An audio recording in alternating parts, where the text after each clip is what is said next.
ഞാൻ അധിവസിക്കുന്ന ഏറ്റവും സുന്ദരമായ സ്ഥലം ലക്ഷദ്വീപ്. മനുഷ്യൻ ശരാശരി ആയുസിന് ഏകദേശം ഉള്ള കടലിൽ പൂർണ്ണ മനുഷ്യൻ ആയുസിനെ കാൽഭാഗത്തോളം പകുതി ഭാഗത്തോളം കടലിൽ തന്നെയാണ് ഞാൻ. ഫിഷിംഗ് രീതി ആയിട്ട് ഈ ചൂരക്ക് പോകേണ്ടത് ഏകദേശം ഒരു 1000-ഓളം മേനേക്കാൾ മത്സ്യത്തൊഴിലാളി ഉണ്ട്. അത് മുപ്പോയിദ്വീപിന് മന്നേനാണ് അറിയുന്നത്. നമുക്കിപ്പോൾ പറയുന്നത് അയാളിലൂടെയാണ് അകത്തി വ്യാപകമായ നാൾ അല്ല ഇതിലറിഞ്ഞിരിക്കുന്നത്. ചൂര പിടിക്കേണ്ടതിനാൽ ഏകദേശം ഒരു 3 മണിക്ക് പോയി ഒരു 5 മണി 5:30 ആയിട്ടാണ് ഷാള നിൽക്കും. ബോട്ടിൻ്റെ മേലൊക്കെ ആണെങ്കിൽ തന്നെ ഷാള നമുക്ക് കാണുന്നുണ്ട്. ക്ലാരിറ്റി ഉണ്ടാവില്ല കടലിൽ. ക്ലാരിറ്റി ഇല്ലാത്ത ദിവസം കാണും ബോട്ടിൻ്റെ ബാക്കിലൊക്കെ ഒരാൾ തൂങ്ങി നിൽക്കുവാൻ. ബോട്ട് മേലൊക്കെ എന്നാൽ തന്നെ 20 ആൾക്കെല്ലാം കാണുന്നതാണ് തൂക്കിൻ്റെ ഷാള കിട്ടുകയാണെങ്കിൽ ദൂരെ പുറപ്പെടാൻ പോകേണ്ടതിന് നമുക്ക് ഏകദേശം ഒരു ഭാഗത്ത് മീൻ ഉണ്ടെന്ന് നമുക്ക് അറിയും. ആ ദിശയിലേക്ക് ഓടിപ്പോകും. പിന്നെ ഇതിപ്പോൾ പുളല്ലേനാകുമ്പോൾ അതിനെ നമ്മൾ ഇണക്കി നമ്മൾ ബോട്ടിൻ്റെ അടുത്തേക്ക് കൊണ്ടുവരുന്നതാണ്. ജീവനുള്ള ചാള എടുത്തിട്ട് ഇണക്കി കൊണ്ടുവന്നിട്ട് ഓരോന്നായിട്ട് നമ്മൾ എടുക്കുന്നതാണ്. അത് മറ്റുള്ളവർക്ക് അതൊരിക്കലും എഫക്റ്റ് ചെയ്യത്തില്ല. നമ്മൾ പ്രകൃതിയിൽ മീനിനോ പ്രകൃതിക്കോ ഒന്നും നഷ്ടമില്ലാത്ത രീതിയിലുള്ള ഒരു മീൻപിടുത്തമാണ് അകത്തിലും മറ്റു ദ്വീപിലും എല്ലാം നടത്തുന്നത്.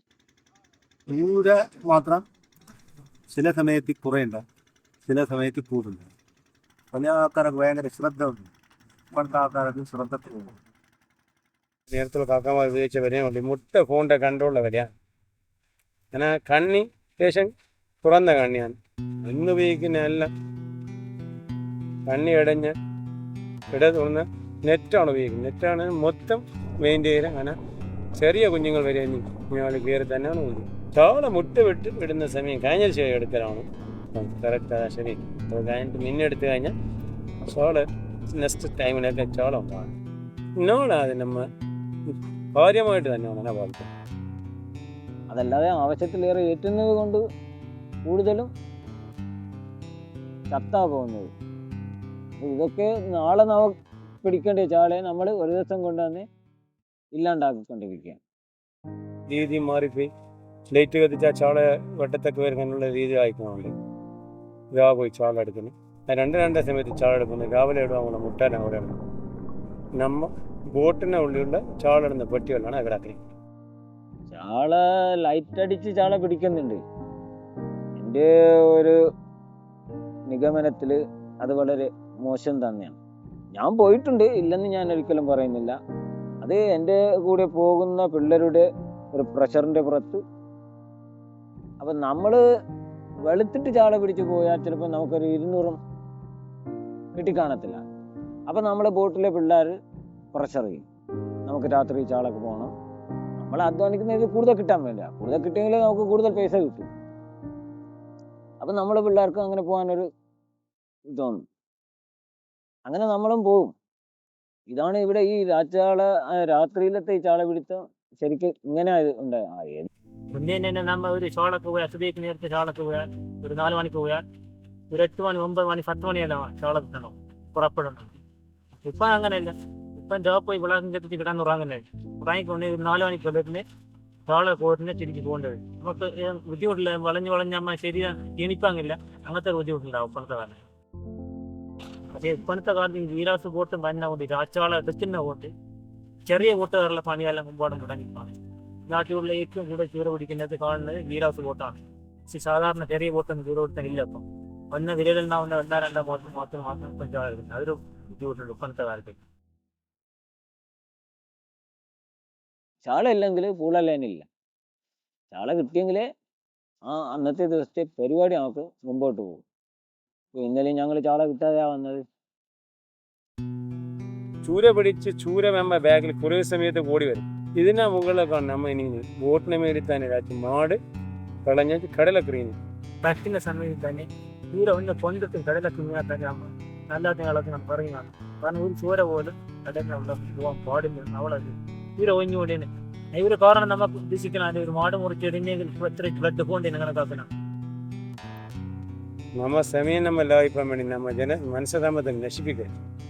നേരത്തെയുള്ള കാക്കമാരെല്ലാം തെങ്ങ് എല്ലാം കുഴിച്ചിട്ട് കടലിനെ പോയിട്ട് കുടിക്കാൻ അങ്ങനെ കുഴിച്ചിടുന്ന നേരം അത് തന്നെ വലിച്ചെടുക്കുന്നു.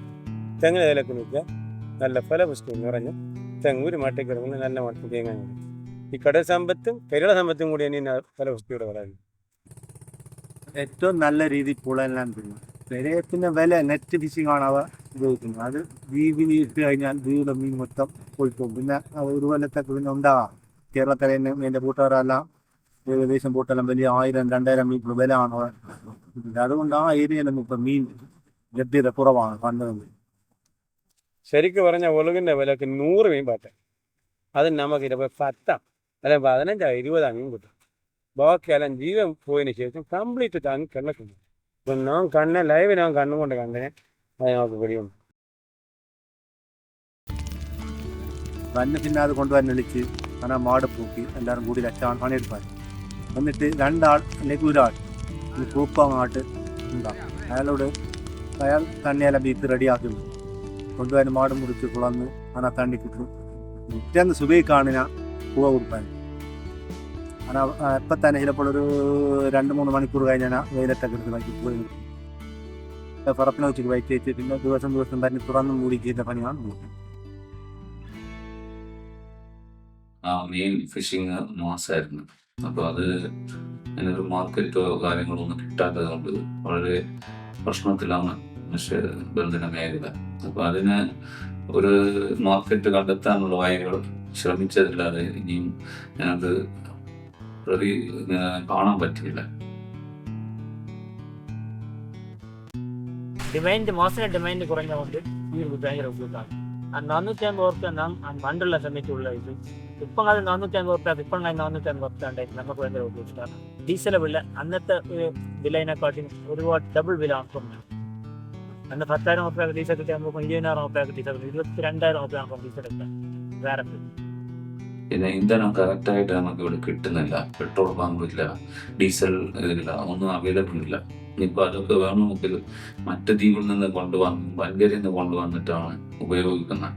അപ്പോൾ അത് വലിയൊരു എമൗണ്ട് മുടക്കിയിട്ടാണ് നമുക്ക് ഈ ഇത് മുമ്പോട്ട് പോകുന്നത്. അപ്പോൾ സാധാരണക്കാരായ ജനങ്ങൾക്ക് ഇത് വളരെ ബുദ്ധിമുട്ട് നേരിട്ടുകൊണ്ടിരിക്കുന്നു. അപ്പോൾ ചൂട് പിടിച്ചാൽ മത്സ്യബന്ധനങ്ങൾക്ക് കുറേ തെല്ലമായിട്ട് നമ്മൾ അതായത് നാട്ടിൽ തന്നെയാണ് ഈ ചെയ്യുന്നതാണ്. അത് ഞങ്ങൾ വരുമാനം നല്ല കഥ. ഇപ്പോൾ കുറേ കാലമായിട്ട് ഞങ്ങൾ വിറ്റത് പിന്നെ എല്ലാവരും എന്നിട്ടൊരു മാർക്കറ്റിംഗ് ഇതിലെല്ലാം ഒരു കുറവുള്ളത് കൊണ്ട് പിന്നെ കിട്ടൽ ദേശം കുറഞ്ഞതുകൊണ്ട് നമുക്ക് അത് വിട്ടിട്ട് അങ്ങനെ വേറെ ഒരു മേഖലയൊക്കെ ഇറങ്ങി ഫേവർ മാർക്കറ്റിംഗ് ഇറങ്ങി നമുക്ക് അനിയെ എൻഗേജ് ഓടുണ്ട് വലിയ കാവക്കാൻ കാണി ഇവിടെ പിടിച്ച് അവർ കണ്ണി നിർത്തി ഞങ്ങൾക്കെല്ലാം നിർത്തേണ്ടതിന് കാരണം അതാണ്. എനിക്കും ഇതിൻ്റെ കൂടെയുള്ള കുറേ കൂട്ടുകാർക്കൊക്കെ ഈ മേഖല വിടേണ്ടി വന്നത് മാസത്തിന് റേറ്റ് കിട്ടാത്ത കാരണം. ഇപ്പോൾ ഞാൻ എൻ്റെ ഒരു സ്ഥിര തൊഴിലെന്ന് പറഞ്ഞാൽ ടൂറിസത്തിന് പുറത്തോട്ടുകളാണ്. ലക്ഷത്തിനെ സംബന്ധിച്ചൊരു കാറ്റോ കടലോ പ്രക്ഷോഭങ്ങളുണ്ടായാൽ പെട്ടെന്ന് കയറ്റി കിടക്കുമായിട്ടുണ്ട്. ഞങ്ങൾ അധ്വാനിക്കുന്ന ഇതാണ് നശിച്ചു. കാറ്റും കടലും തന്നെ ഇങ്ങനെ ഏറ്റി കിട്ടായി പോയാൽ അത് കടലിൽ വിട്ട് നശിക്കേണ്ട അവസ്ഥാണ്. ഇന്ന് ഒരുപാട് ആളെ തൊഴിലും പോയി. ഒന്നാമത് മാസന ഉണക്കാൻ വേണ്ടി മീൻ മുറിക്കാൻ വേണ്ടി ഉപയോഗിക്കുന്നു. പിന്നെ കൊപ്പര കൊത്താൻ വേണ്ടി ഉപയോഗിക്കുന്നു. വേലിയെല്ലാം ഇട്ട് ഉപയോഗിക്കുന്നു. പിന്നെ അസറത്തിന് ഈ കളിക്കാൻ വേണ്ടി നല്ല സ്പേസ് ഉള്ളതുകൊണ്ട് നീ അസറത്തിന് മക്കൾ കളിക്കാൻ വേണ്ടി ഫുട്ബോൾ കളിക്കുന്നതുകൊണ്ട് വോളിബോൾ കളിക്കുന്നതുകൊണ്ട് നല്ല എൻജോയ് ആയിട്ട് നല്ല സന്തോഷമായിട്ട് തന്നെ നല്ല മക്കൾ അസറ് കളിക്കാൻ വേണ്ടി പിന്നെ ഫ്രണ്ട് നമ്മൾ ഒരു നല്ല ജോലി പണിയും കഴിച്ച് അതുപോലെ ഫ്രീ ആവാൻ വേണ്ടി കാറ്റ് കൊള്ളാൻ ലൈഫിലായിട്ട് നല്ല സ്വാതന്ത്ര്യമായിട്ടില്ലായിരുന്നു. എല്ലാം അവരവർ ആറ്റി തന്നെ ലൈഫാൻ പറ്റുന്നത്. വീണ്ടും പിന്നെ എല്ലാം നമ്മ പൂർവികന്മാരെല്ലാം തന്നെ ഈ കൊണ്ടാണ് ജീവിച്ചു പോയത്. അന്ന് കാലം തന്നെ നാം അറിഞ്ഞു വെച്ചാൽ നമ്മ വോട്ടിവിടെ ഏറ്റുന്നത് ദർശത്തി ഏറ്റു മറ്റു കേസങ്ങാരോട് ഒരു പ്രശ്നം അങ്ങനെ ഒരാൾക്ക് ബുദ്ധിമുട്ട് ഒരു ഇതുമില്ല. ഫിഷിംഗ് മേഖല നശിച്ചുകൊണ്ട് നിൽക്കുന്നതാണ്. അത് ഗവൺമെന്റ് സപ്പോർട്ട് ഉണ്ട്. അപ്പൊ അതിന്റെ ഒരു വികസനത്തിന് വേണ്ടി ഗവൺമെന്റ് ഒരു സപ്പോർട്ട് ഉണ്ടായാൽ ഈ മേഖല വളരും. അപ്പോൾ ഫിഷറീസ് ഡിപ്പാർട്ട്മെന്റും മറ്റ് മത്സ്യത്തൊഴിലാളികളും ഒന്നിച്ചു നിന്നാൽ ഈ മേഖല ഡെവലപ്പ് ചെയ്യാൻ പറ്റാവും. ഞങ്ങൾക്കൊരു വികസനം ഞങ്ങൾക്കും വികസനം വേണം. പക്ഷേ ഞങ്ങൾക്കും നിങ്ങൾക്കും ഉപകാര രീതിയിലുള്ള നല്ലൊരു വികസനമാണ് ഞങ്ങൾ ലക്ഷദ്വീപുകാർ ആഗ്രഹിക്കുന്നതും അത് കാണുന്നതും. ഗവൺമെന്റ് ചെയ്യാൻ പറ്റണമെങ്കിൽ തന്നെ അത് നമുക്ക് ഈ ഡാറ്റ വേണം. അപ്പോൾ നമ്മൾ എന്തിനെ കുറിച്ചാണ് അവരോട് ചോദിക്കുന്നത്, എന്ത് ഡാറ്റ ആണ് നമ്മൾക്ക് ആവശ്യമുള്ളത് എന്ന് ഇവർ ചോദിക്കുമ്പോൾ നമുക്ക് ഒരു മടിയും കൂടാതെ അവർ പറഞ്ഞു തരും.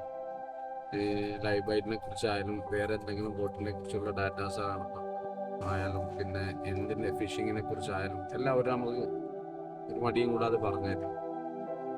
അത് ഭാവിയിൽ അവർക്കും ഗുണം ചെയ്യും. നമ്മൾ സയൻറ്റിഫിക്കലായിട്ട് നോക്കുകയാണെങ്കിൽ നമ്മൾക്കും അത് ഗുണമാണ്. കാരണം അവർ തരുന്ന ഡാറ്റാസ് നമുക്ക് ഒരുപാട് വാലിഡ് ആണ്. ഇപ്പോൾ രണ്ട് മേഖലയിലുള്ള ആൾക്കാർ, സയൻറ്റിഫിക്കലായാലും ഫിഷിംഗ് മേഖലയിലുള്ള ഈ രണ്ട് ടീമും ഒരുമിച്ച് നിൽക്കുകയാണെങ്കിൽ ഭാവിയിൽ നമുക്ക് ഒരുപാട് ഗുണം ചെയ്യും, ഒരുപാട് കാര്യങ്ങൾ ചെയ്യാം. ഞങ്ങള് 10 കിട്ടിയാലും 1000 കിട്ടിയാലും അത് ബുക്കിൽ എഴുതും. പക്ഷേ ഈ ദക്ഷിൺ കൊടുത്തിരിക്കുന്ന ലോഗ് ബുക്കിൽ നിങ്ങൾ എത്ര മണിക്കാണ് പുറപ്പെടുന്നത്, ഏത് ദിശയിൽ, ഏത് ഐലൻഡിലേക്കാണ് ചാള പിടിക്കാൻ പോകുന്നത്, ചാള എത്ര മണിക്കൂർ തെരഞ്ഞു, ചാള തെരഞ്ഞിട്ട് ചൂര തിരയാൻ എത്ര മണിക്കൂർ എടുത്തു, ചൂര തെരഞ്ഞ് ചൂര കയച്ചിട്ട് എത്ര എണ്ണം കിട്ടി, അന്നത്തെ ഡീസലിൻ്റെ വില എന്ത്, അന്നത്തെ ചിലവാക്കിയ ഡീസൽ എന്ത്, അന്നത്തെ മെമ്പേഴ്സ് എത്ര, അന്നത്തെ നിലവിലുള്ള വില എന്ന്, ആ ചെയ്ത എല്ലാ കാര്യത്തിൻ്റെ കൃത്യമായ ഉത്തരം ആ പുസ്തകത്തിൽ ചേർത്തു നമ്മൾ. അത് ചില സമയത്ത് നമുക്ക് അങ്ങനെ സൈസ് വ്യത്യാസം വരും, ചെറുത് വലുത്. ഇത് നമ്മൾ അത് ഡാറ്റ രൂപപ്പെടുത്തും. അപ്പോൾ ഡാറ്റ ഇല്ലാതെ ഇരുന്നാൽ നമുക്ക് ഇവിടെ എന്തെല്ലാം മീൻ കിട്ടുകയില്ലെന്ന് അറിയാം. എന്നിട്ട് ഇപ്പോൾ ചൂര പിടിക്കണോ, ചാള വേണം, അപ്പോൾ ഇന്ന ചൂരക്ക് ഇന്ന ചാള, അതുപോലെ ഇന്ന മത്സ്യങ്ങളെ പിടിക്കാൻ ഒരു ഇര കൊണ്ടില്ല. ആ ഇര മെയിനായിട്ട് നമുക്ക് ഡാറ്റയിൽ ഉൾപ്പെടുത്തണം. ഇന്നത്തെ ഒരു കാര്യം എല്ലാം അറിയണമെങ്കിൽ മെയിൻ നമുക്ക് ഡാറ്റ വേണം. ഇവിടെ 90% മത്സ്യത്തൊഴിലാളികളാണ്. ഇത് എങ്ങനെ വന്നാലും കാരണം ഏത് ഒരു മത്സ്യത്തൊഴിലാളികളും ഉണ്ടാവും ഒരു പുല്ല്. അപ്പോൾ ആ ഒരു ബോട്ട് മിക്കവാറും ഒരു 2-3 പേരെ കൂടിയെങ്കിലും ഒരു ബോട്ട് ഉണ്ടാവും. അപ്പോൾ എന്ത് പറഞ്ഞാലും ഒരു മത്സ്യത്തൊഴിലാളി തന്നെ വിചാരിച്ചാൽ തന്നെ ആ യൂണിയൻ തന്നെ ഒരു വലിയ സ്ട്രോങ് ഉള്ള യൂണിയൻ തന്നെ മാറും. പിന്നെ നമ്മളെ കോ മാനേജ്മെന്റ് എന്ന് പറയുന്നത് അതും ഒരു കൂട്ടായ്മ നല്ലത് തന്നെയാണ്. ഐക്യമുണ്ടായാൽ എന്തും നമുക്ക് മുമ്പോട്ട് കൊണ്ടുപോകാം.